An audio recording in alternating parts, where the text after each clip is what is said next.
नमस्कार मित्रों। जीवन में भक्ति का बड़ा महत्व है।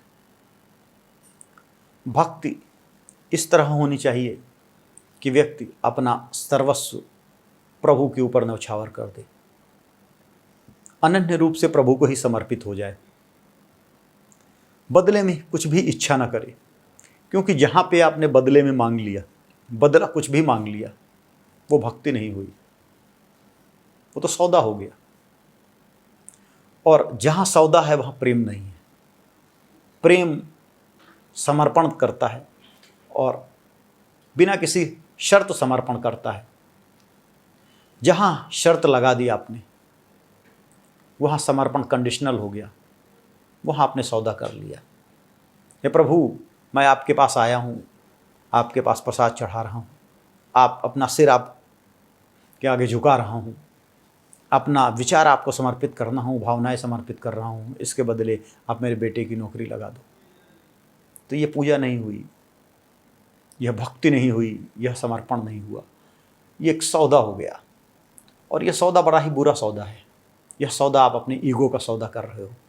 आपको लगता है कि जैसे आप कोई बहुत बड़े सफल व्यक्ति हैं या भगवान के साथ आपकी कोई तुलना है, और आप इस तरह का कोई सौदा कर रहे हैं।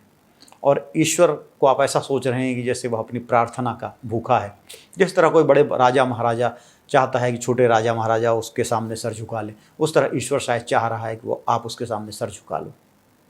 यह आपकी अपनी सोच है, यह आपकी अपनी बुद्धि की उपज है। ईश्वर को के सामने सिर झुकाना या उसका विरोध करना दोनों ही समान है।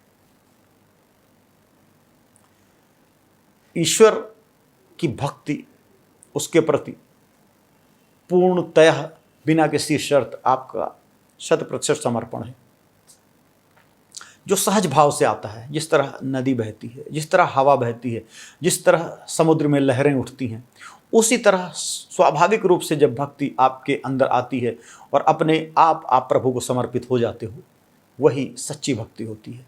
भगवान कृष्ण कहते हैं, ये तु सर्वाणि कर्माणि मयि सन्न्यस्य मत्पराः अनन्येनैव योगेन मां ध्यायन्त उपासते तेषामहं समुद्धर्ता मृत्यु संसार सागरात् भवामि न चिरात् पार्थ मयि आवेशित चेतसाम्।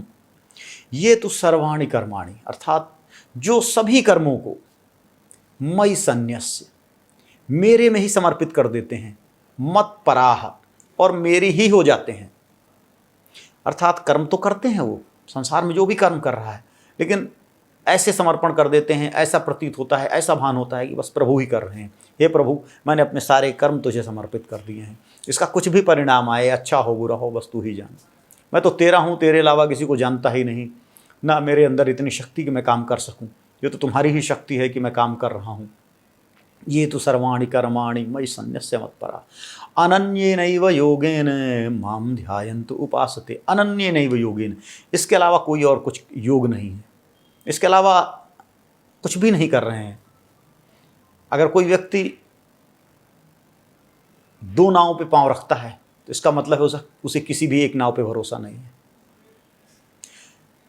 जब ईश्वर पर अटल आस्था है तो कहीं और जाने का विचार ही मन में नहीं आएगा।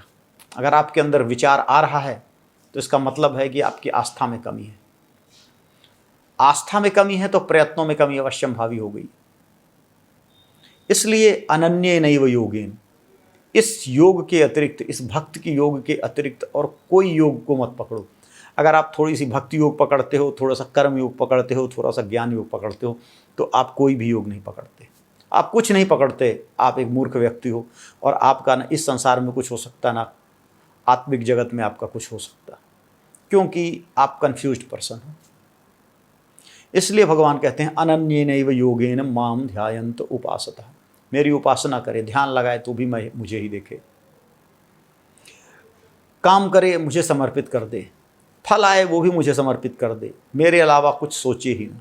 तेषामहं समुद्धरता मृत्यु संसार सागरात्, ऐसे व्यक्तियों का इस मृत्यु संसार सागर से मैं उद्धार कर देता हूँ। भवामि न चिरात् पार्थ मयि आवेशित चेतसाम्, ऐसा चित्त जो प्रभु में ही लीन हो, मेरे में ही हमेशा से लीन हो, ऐसा चित्त तुरंत ही मुक्ति को प्राप्त हो जाता है।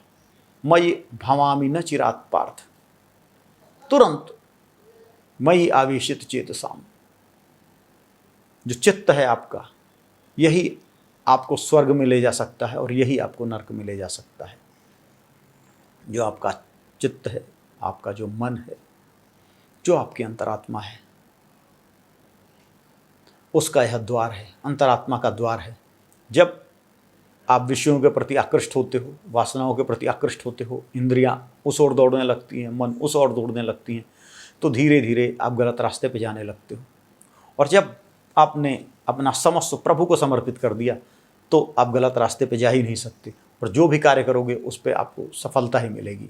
भगवान कृष्ण भक्ति योग को गीता का सर्वोत्तम योग बतलाते हैं, क्योंकि भक्ति हर इंसान के लिए है, चाहे वह बुद्धिमान हो, चाहे वह निःशक्त हो, चाहे वह कम बुद्धि का हो, किसी भी तरह का व्यक्ति हो, वो भक्ति मार्ग के द्वारा ईश्वर को प्राप्त कर सकता है, ईश्वर की शरण में जा सकता है।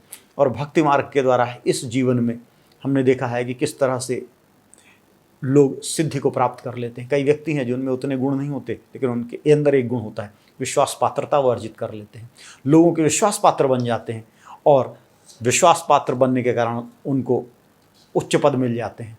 आप जीवन में देखो, कई कुत्ते ऐसे होते हैं जिनकी एक ही गुण है कुत्तों का, स्वामी भक्ति, और उस गुण के कारण वो उन सुख सुविधाओं को प्राप्त कर लेते हैं जिनको बहुत सारे मनुष्य प्राप्त नहीं कर पाते।